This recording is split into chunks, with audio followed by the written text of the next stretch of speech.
Welcome to The Explainer. Today we're diving into a story you think you know, Noah and the Great Flood.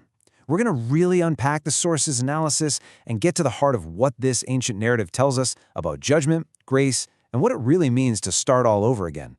So here's our game plan. First, we'll look at the world before the flood, a place so broken it needed a hard reset. Then we'll meet the man of the hour, Noah himself. After that, we'll get into the flood as this incredible act of both judgment and salvation. We'll see how that led to a brand new promise for the entire world. And finally, we'll wrap up by asking what this story still has to teach us today. Okay, so to really get the story of the flood, you can't just jump straight to the rain. We have to start with the moral climate, the spiritual decay that basically called the storm into being. It all begins with the why. And this pushes us to ask a really heavy question, one the source puts right up front. What could have been so wrong with the world, so fundamentally broken, that a global flood was seen as the only possible solution? Well, the source paints a pretty bleak picture. This wasn't just a society with a few problems. No, this was a total systemic collapse. People's minds were constantly bent toward evil. Corruption and violence weren't just present. They were the very air people breathed. It's no surprise the source calls it a full-on dystopia. But in the middle of all that darkness, the story zooms in on a single point of light, one man who was different. So what was it about Noah? What set him apart from everyone else? You know, this is fascinating. The source points to a specific detail in the language. The Korean word used is 함께하다, which means to be with or to accompany. And that's the whole key. It wasn't just that Noah was a good person following the rules. His righteousness stemmed from an active, real relationship. He was literally walking with God. So at the end of the day, that's what it all comes down to. Noah's defining feature wasn't a checklist of good deeds. It was his relationship. In a world that had completely turned its back, Noah was the one person who chose to walk alongside God, and that made him the last real hope there was. And this brings us right to the center of the story, God's response to this crisis.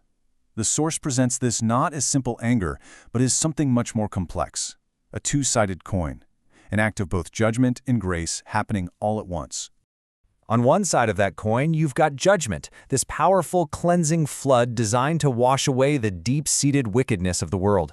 But on the flip side, at the exact same time, you have grace, a detailed, tangible blueprint for survival given to Noah to preserve the future of all life. And this view completely reframes the whole event, doesn't it? The flood wasn't just an ending. It was a kind of violent but necessary reset. The destruction itself was the act of clearing the slate to make room for something new to be created. And you can see the sheer scale of that grace right here. The ark was not some small boat. We're talking 450 feet long. That's about 1.5 football fields. It was a massive piece of engineering, a floating sanctuary, built entirely on faith. Its size alone is a statement about how big this salvation plan was. So it's pretty clear that grace wasn't just some passive gift. It demanded action. Noah got the blueprint, but he had to do the work. He had to build, he had to waterproof, he had to gather. His faith wasn't just a feeling. It was expressed to his actions, perfectly weaving together a divine plan with human participation. So, once the floodwaters finally go down, Noah steps out onto dry land, into a world that is fundamentally different. So how do you formalize a new beginning like that? Well, you do it with a promise. The source really hones in on this crucial idea, the covenant, or ainyak in Korean. And you have to understand, this is so much more than a simple promise. It's a formal, binding agreement. It's like a brand new contract between God and creation that sets the stage for a whole new world. And the difference is just night and day. The whole narrative pivots from a world defined by human chaos to a world founded on a divine promise. It is a total paradigm shift from absolute chaos to a binding covenant. But what's really profound here is just how big this promise was. It wasn't just for Noah and his family. It wasn't even just for humanity. The covenant was made with every single living creature on earth. It was a signal that the relationship between God and all of creation was being restored. Okay, so why are we still talking about this thousands of years later? Well, according to the source analysis, it's because the lessons at the core of this story are absolutely timeless. Let's break down those takeaways.